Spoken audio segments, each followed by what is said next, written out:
Hey, I am Dragonfly Jones, aka America is Musty. I am the Jethro Jenkins, aka John. I'm Gardy B, and this is the Jenkins Jonez YouTube channel. We've got fresh YouTube exclusives dropping every week. Like and subscribe so you make sure you get everything in your feed. But then we go to Clay and AD, and that shit, that's not what I signed up for. Nigga, I was not having heart-wrenching, fun, though. Tyler. I was not No. having fun during the Clay and AD shit. Ooh. Ooh. This shit felt like Go ahead. it felt like the Red Wedding or something. Before everything started, the way they were just showing her mom knew. Moms always know. And the way they were showing her mom like writhing in her seat before the shit got underway, like begging almost for this to go well for her daughter, was like, man, that, the whole thing was heartbreaking. But that shit really was like, that's what set me off from the beginning. Like, oh man, this is about to be some fucked up That shit. was But the it was doors masterful closing in editing. the chambers in the Red Wedding. You know what I'm saying? When the doors closed and we were like, Uh-oh. credits, please come. Come now, I- please, credits come. You know what I'm saying?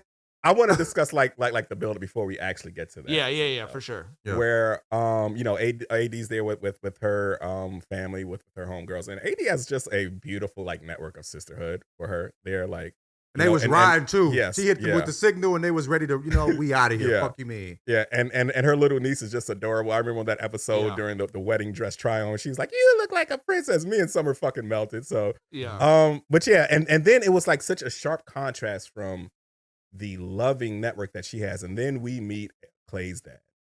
Oh my God, bro. Right? Clay, psycho. Yeah, 1,000% a psycho. For one, Clay did this man no favors by telling us exactly who he was, by telling us, how he was a, serial cheater for fucking 20 years, basically. And boy, this motherfucker lived up to all the low expectations I had of him. Just a dickhead. Like, he comes the in bar there. was on the floor and he still got under it, bro. Right. He went to hell with it. You know what I'm saying? Right. You know what I mean? Hades. The conversation he had with Clay, a father-dad conversation on your wedding day, is supposed to be like a beautiful moment. That moment made me feel sad a bit because you could see, like, from what Clay has told us, from the background that Clay has given us on this man, like, you can tell that Clay admires him while knowing how flawed he is, right? You can tell that Clay admires him, but there's just not a really, really deep bond there, right? Like, he looked a bit surprised, for one, that his dad was there. And then his dad, gives him, just a cliche ass speech. Sounded like he was prepping him for like a track run. A track meet. Yeah, right? he's talking about he's finna run a 400 in, like, you know what I'm saying, the semifinals or some shit. Yeah. Talking about, I ran track in high school, All-American, college. I tried out for the Olympics. Who gives a fuck? Bro, This what the isn't fuck they about gotta you. do with this nigga? Yes. Yeah. So and self-absorbed. Well, the other thing was, because Shar pointed this out, she and I both felt the same thing. It felt like when he told the story about Clay beating him in a race, it felt like he was about to have that real conversation with him about, like, you've always been better than me. You're always going to be able to go further than me. It felt like he was setting it up for that figure it out. You can resolution do of that this. emotional You know what I'm shit saying? that Clay's been going through. And then instead he was like, so let's talk some more about me. right. Bro, it was so... but like, to me, Clay's dad is a type of person that only a parent or a child could love. You know what I'm saying? He is a psycho. And it also made me understand Clay so much more seeing his dad. He did a number on Clay, bro. And Clay is fighting that shit. But he did so, I mean, dude, that was the deepest conversation they had, that he said. He spoke to that being like, that was the deepest. Shallow. That was so empty, shallow bro. and so like, that was not about Clay, it was about him. And he's like, to know that's your dad and to love your dad and to know your dad isn't shit. But to also know you have a lot in him, a lot of him in you. He didn't ask Clay about his wife at all, bro. At all, bro. Like, At he all. did not ask him one He didn't ask question about the about who he relationship. marrying. Right. It wasn't about the relationship. It wasn't about his struggles. You know what I'm saying? Like, the mom was the one that really pointed out, like, yo, you need to have a fucking real conversation with him and you need to apologize. That is the beginning of him healing. Until you do that, you are the reason he feels this way, my nigga. You feel me? You were taken to love. We know how much you love mom. We love our moms, right? Dude, like, nigga, you feel me? I don't give a fuck. Just, anyway. And for you to be taken on a mission with your dad to dog out your mom and have to carry that?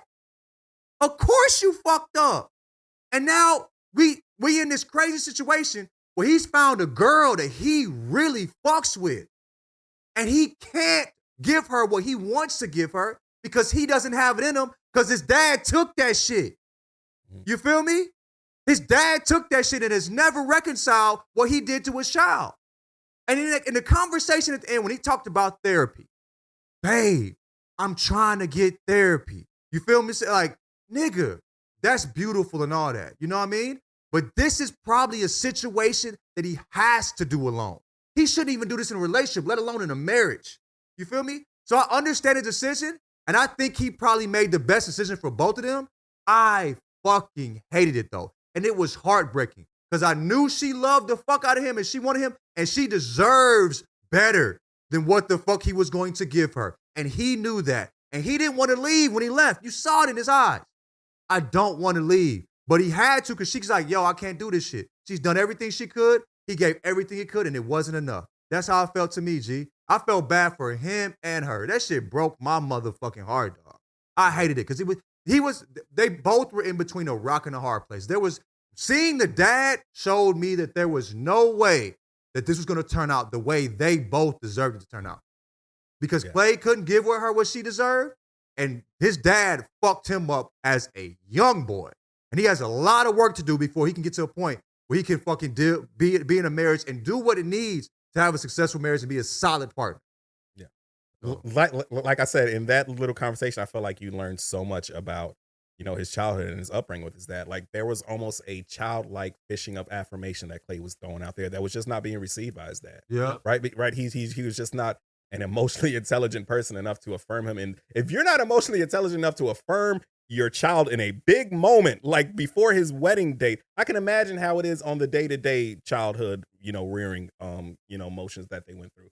So yeah, it was just like, seeing his dad, just like you said, just gave so much insight into, the person that Clay was, because, we clown him for mentioning that shit 30 fucking times all season. But, we get it now. Yeah, we get it now. It's some shit that at least he's been honest about. It's some shit that he has to work through because it for sure damaged his perception of how a healthy relationship should be, how a man should love his woman by seeing how his dad did his mom. 25 years too. 24 years he watched that shit. Yeah. I have a couple additional thoughts. And I want to give a little bit of context, which is my dad cheated on my mom. And it's, we talked about it on the pod before. I know we have a lot of people who listen to these who don't listen to normal pod. My dad came out when I was 12 and revealed, it was revealed in the same conversation. He'd been cheating on my mom with quite a few men, including one of my friend's dads. I come from a very fucked up father. And my life philosophy, and I talk to a lot of my friends because everyone in our generation has at least one fucked up parent. Generally the dads. Yeah. Yeah, but anyway. The most important thing I ever did in my life was deciding at 12, 13 years old, fuck that motherfucker. Mm-hmm. I don't give a fuck if I got the same last name as him. I don't give a fuck if he was a great dad for much of the first part of my life. He did this shit to my mom. Mm-hmm. Fuck him. You know what I mean? And I see so many people who are going through shit that their parents were going through because they could not cut that line and say, I might have respect and appreciation. I have a lot more appreciation as an older man for what my dad did as a father. Mm-hmm. But you have got to be able to go, that dude's an alcoholic, not me. That dude cheated on my mom, not me. Right? Right. You have to be able to do that first before you can do anything else. I have so many friends, their dad's alcoholic, they struggle with drinking. Mm-hmm. Like whatever it is, it is like, this person has nothing to do with you. You're the anomaly, what you choose. Though. What's You're that? the anomaly. You're the anomaly in that situation. But I don't. I mean, but you don't have to be. But you listen, are right. You know what I mean? and that's the thing. You owe it to yourself. And I'm not saying this about me or because I think I'm a great person or whatever. Whoever is listening to this, you owe it to yourself to deal with your own shit, not your dad's shit. Deal with your own shit, not your mom's shit. Shar's parents also had a very different, very unhealthy relationship. And the two of us, we got together when we were 18. One of the things we bonded over before we were even interested in each other was our parents, was the backgrounds that we were coming out of. And without knowing we were going to be married or have kids together, we were talking about, I'm going to have to do this. I'm going to have to be so different. I'm going to have to do this work to make sure I'm different, right? And we were like understanding that as a project of our life, separate from, like you said with Clay, separate from the process of getting married. That's just becoming a person. That's just becoming who you are as a person, separate from your parents. And so, you know, we talked about this as parents, you know, John, where it's like, I have these moments where Vinny's pushing away from me. He's like, you don't need to walk me in. I'm going to go be with my friends. Yeah. I love those moments because he needs to get rid of me at some point in his life emotionally. Even if we still hopefully have a great relationship, he needs to separate and be able to be his own person. And I agree exactly with what Tyler was saying. Clay was asking his dad. His dad's earned nothing to be in that moment. He's done nothing to earn being in that moment. And Clay was still asking him, right now, give me permission to do that. And his dad wouldn't give it to him. Bro, like, you know what I mean? And he was still so dependent on his dad that he just could not break away from him in that moment. There's a level of admiration he has for his dad because his dad has done really great things. You know what I'm saying? And he followed his footsteps and ran track. You know what I'm saying? There's a level of admiration I think has prevented him from like being able to separate himself from his dad like that. You see he loves his dad so much, but he's not going to get what he wants. And as somebody like, this mom was exactly right. As somebody like my stepdad, when I first came here, he told me, I was like 35, bro. We were talking about a conversation and I joked about some shit that happened between us when we got to scrapping and shit, right? And he stopped the conversation and said, I apologize. I broke fucking down. I didn't know I needed that shit. You know what I'm saying? I've had conversations with my mom about shit like, you know what I mean? Like, my mom is a great fucking mom. You know what I mean? But we're all, you know. Well, my mom's apologized to me for shit too, and I did have the same reaction, bro. I'm going to have something out of your chest. As hard as I try, there are conversations I'm going to have with Somi when I get older. You know what I mean? And I'm going to have to apologize because I am human. My mom did the best she fucking could. And I've had great conversations with her where she let me speak my mind in the way I needed to. You feel me? For us, because she loved me in that way. My stepdad, as crazy as he was when I was, you know what I'm saying, when I was young. As an adult, I kind of get the struggle and why he went through that because of what he went through. You know what I'm saying? But he still gave me that fucking apology to let me fucking loose. And I think Clay needs that shit. You know what I mean? And he hasn't got it yet.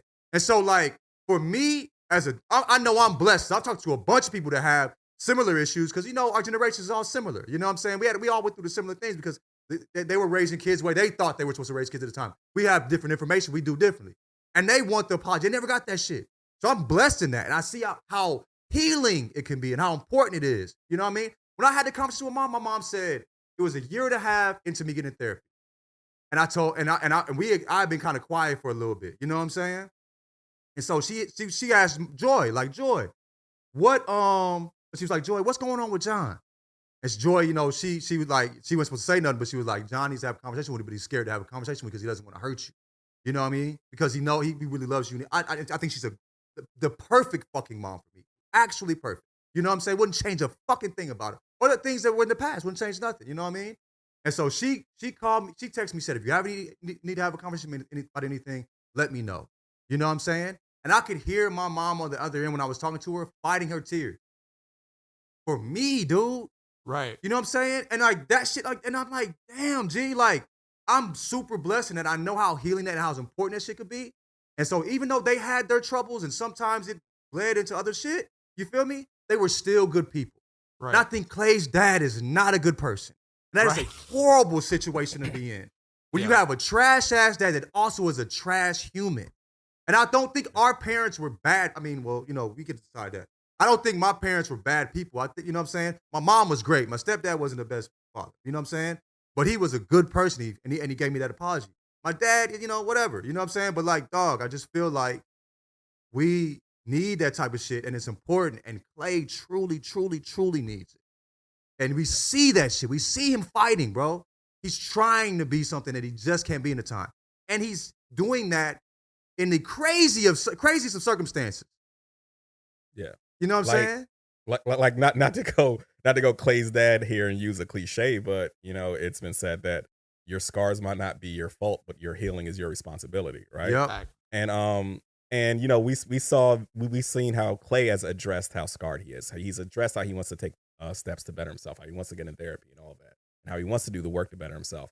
And then we had that moment after the wedding where Clay's mom and Clay's dad had a conversation. And Clay's mom was like, it starts with accountability. You need to apologize to that young man and then work from there. And Clay's dad just goes, well, I came from a broken home too. And I was like, bro, there's no saving this dude. What the fuck that got to do with you, nigga? What the fuck does this and your son have to do with that? Who gives a fuck about that, bro?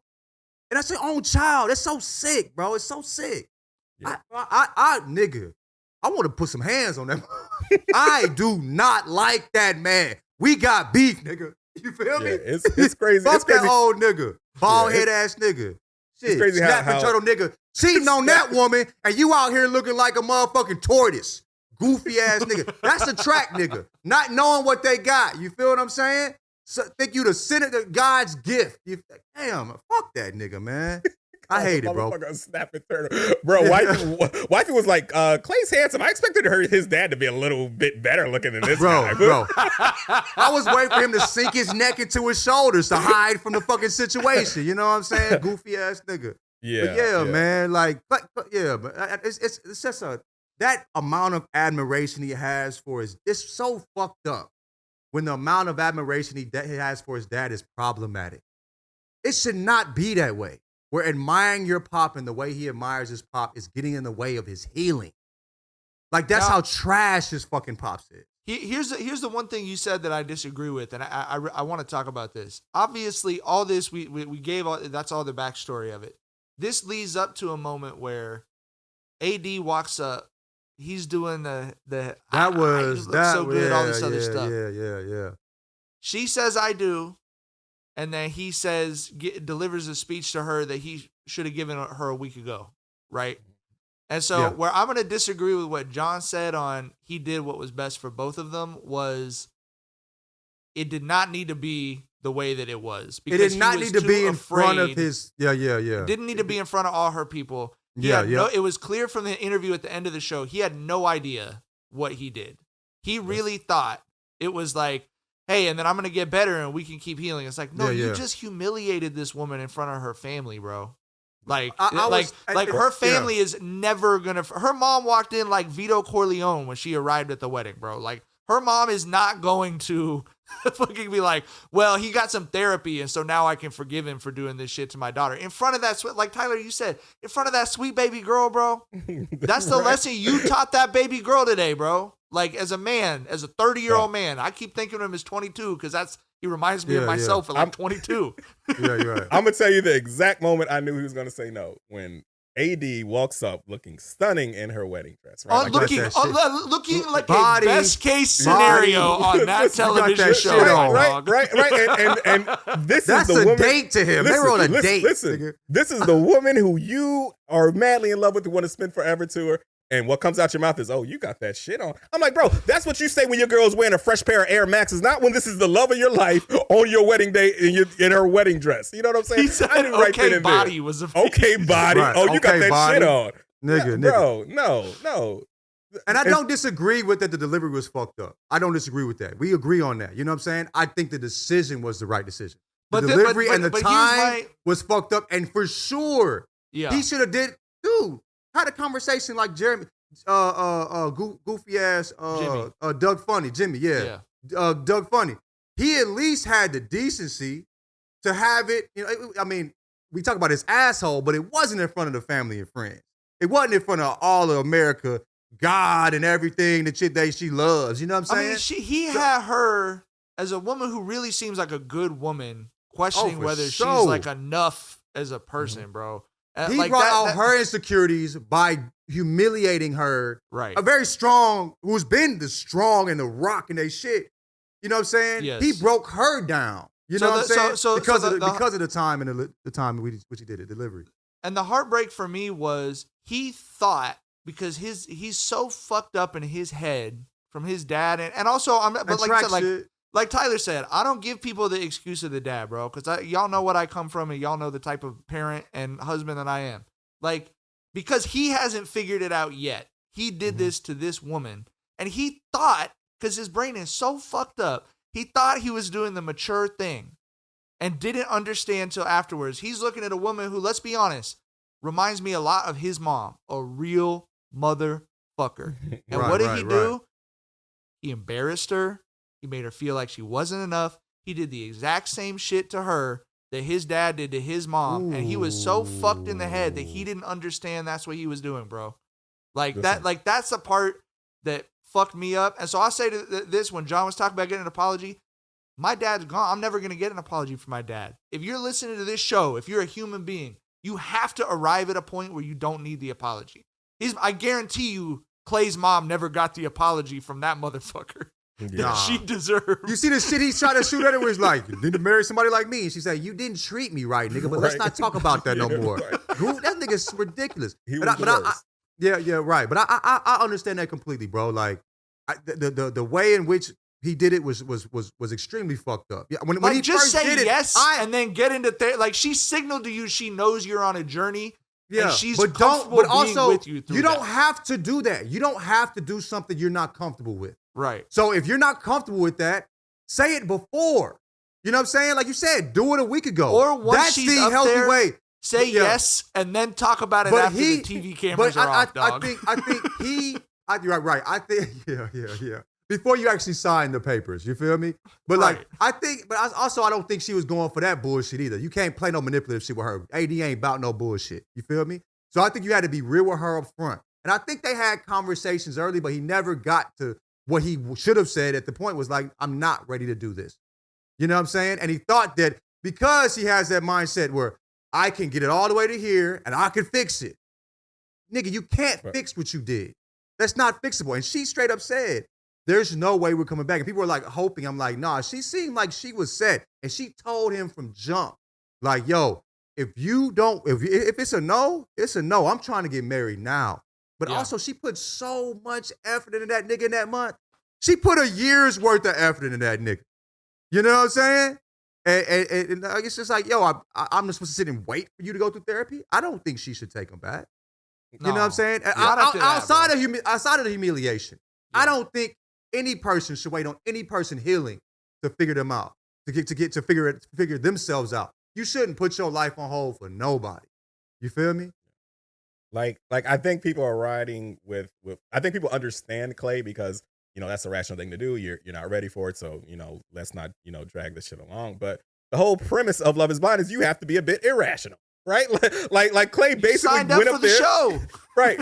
Like Clay basically went up there and said, yes, physical attraction is important to me, and I want to take my time here. This man wanted a beautiful woman he could take his time with. Bro, get on Tinder for that. That's not what Love Is Blind for. You're supposed to blindly fall in love with a motherfucker, have a whirlwind romance, and get married in like a month. Right? Like that's the premise here. And Clay was just like he just didn't agree to any of the parameters of this shit, and AD's the one who got hurt in the long run. And Tyler, he hit the jackpot. He got a beautiful woman who was ready to settle down, who looked at his flaws, knew they were there, understood why they were there, was comfortable with them, and said, I will stand by you as you figure this shit out. Yeah. I can be the one who's not afraid right now. At some point in the future, I'm going to be afraid. I'm going to need you to be strong. I'm saying this as a 40-year-old washed up father of two. If you hear that from someone who is in contention to marry you, marry that fucking person, dog. That is a lifelong upgrade to your quality and like quality of life, happiness, etc. You could not ever hear anything from a man or a woman that means more than that when you've been going out for a month. You know what I mean? But on the flip side, how would Clay have been in that relationship? You know what I'm saying? So for AD's sake, I mean, I think this is personal. You know, I just think she deserved better, bro. I just think, Agreed. You know, I just think that man wasn't gonna give her what she deserved. The way she approached this shit, she was by far the most woman. Maybe I haven't seen the other episodes, but I'd imagine as far as on the other episodes, that's the most. I mean, she was as much of a woman as a woman could be, bro. You feel me? And he just didn't have what was necessary. You know what I'm saying? In order to, and we talk about his dad and all that shit, whatever. But like, I'm glad. I hate that she was hurt, but the pain of that after on this crazy shit. I think the pain of being married to a motherfucker who's trying to figure shit out like that would be way worse. You know what I mean? Whose scars are so fucking deep. I want her to have a nigga that's healed like her. I bet she got her own shit. She spoke to it. never being enough. She didn't bring that. She wasn't Chelsea and brought all that shit to the fucking relationship. She didn't say that 17 times on camera. You feel me? She didn't say that 17 on time. She had handled her shit, and she deserves somebody who's handled they shit. And it hurt me to see that, like him like leaving and her breaking down. You know what I'm saying? All that shit was sad as fuck. And you could see her fighting, wanting to make it work. You saw her kiss him like, I'm trying to, and she just said it had gone too far. You know what I mean? She just couldn't go back. And bro, she deserves better than that, bro. Yeah. So I was always, I don't know how I feel about Clay. I feel like Clay's a bit guarded, and we understand why. Like, he's really never really let us in. Maybe there was, of course there were probably sides of him that AD saw that we didn't see because they were off camera 24/7, right? Yeah, right. Yeah. But I'm just, I don't necessarily like Clay. I don't necessarily dislike Clay, but I definitely did not like Clay and AD together. Maybe my AD crush is being a little biased here, you know what I'm saying? But That's I fine. sure, she should be with someone who's got a lot of followers on Twitter. Like, right. Twitter user America is musty, Yeah. But yeah, I'm there might be a part of me that's also my Joe R&B shit. Like, girl, you deserve so much better. But but it's true though. In this case, this wasn't no dirty man. Like, we're seeing the shit. Yeah, but I was just on the side of things. Well, look, I don't know if he's right for you, AD, but if you like it, I love it, I guess. Blah, for blah, sure. But yeah, but AD said that she thinks they're done, and I'm not sure. That moment where he went to her after they broke up, that did not look like a woman who was done. Listen, as someone who has been in hot water plenty of times, and I saw her lean in and do the forehead to forehead little scoochy smooch on him. I said, he's still in the game. It's still time on the clock, bro. If you still getting them forehead to forehead smooches, you ain't done, bro. I've been there. I think she wasn't done in the moment for sure. As a nigga been on some hot water myself, you know what I'm saying? In the moment. But also there's a moment where it's like, all right, it's over with. You know what I'm saying? Like, so I feel like in that moment, she was really caught up, and then she started thinking about it. We will see when she goes home and is alone. That's when that decision is gonna be made. At night when she in the bed by herself, looking at the ceiling, get a little time away. You feel me? That's when that decision is gonna be made. I personally, I like them as a couple. I would love for them to work out, not in the way I think it's going to have to happen, where she's going to have to wait. Because this nigga needs some. It takes a while to work. It's a total rebuild. We're not just putting a new roof on that house. Bro. Like, that's a tear down project. He need a new tranny. You know what I mean? He need a new engine, nigga. You feel me? The whole interior. We just keeping the out. You know what I'm saying? The shell of the adjuster car is totaling that project. Right. Sure. Totally. I'm gonna just cut you a check for $2,700. You can go buy a new car. Dog. You feel me? That man did a number on Clay. So generational trauma gets another one, bro. That's what it kind of feels like. I think he will get it. I think he will figure it. I think he's set on figuring it out, and I think this amplifies. I agree with you. So I think he will figure it out. I don't know if it's for AD, and that's unfortunate for AD. Yeah, that's so unfortunate. Yeah. I think it'll be years down. I think it's 3 or 4 years down the line when he really gets the type of help he needs, bro. When he gets that full rebuild. Yeah, when he's Terminator 2.0, you know what I'm saying? Like this version, V1 is, whoo. Yeah. That shit was heart wrenching. I told y'all before, I am here for the train wrecks, but not like that. I just want to see motherfuckers crying by the bumper cars. I did not want to see fucking AD up there with a single tear running down her face, whispering, "What the fuck?" Yeah, that's not what I signed up for. I want to be clear on that. What the fuck? Yeah. She took her eyelashes off too, man. I know she was hurt, nigga. We ain't seen her without the eyelashes, and she looks great without the eyelashes too. Like, anyway, but yeah. The way the last note I had on this, because Shar and I talked about this moment for a while after it was over last night. The way when he delivered that speech and was like, "I want to keep, keep trying." The way she whispered his name, and it felt like she was like releasing him from her like whole body and spirit, was like, we're prestige drama people, like we watch the HBO Sunday night shows. I don't know that I've ever felt from any moment of television what I felt in that. But like, that was some real, like, is something physically wrong with my chest shit, bro. I felt so horrible for her. Shit, we was crying on it. We was on that couch crying, you feel me? Ooh. But like, for me, it showed the differences in who they are, where she's like doing that and how unaware he is due to his dad, remapping his child brain. You know what I mean? Where like he thinks he's doing something that's going to set them up good for the future. He didn't hear. She's not self-aware. He didn't hear what she said when she said, yo, if this happens, I'm not fucking with it. He's like, I can fix very this. Clearly. My nigga, you in the situation you in. The best thing for you to be is a buck.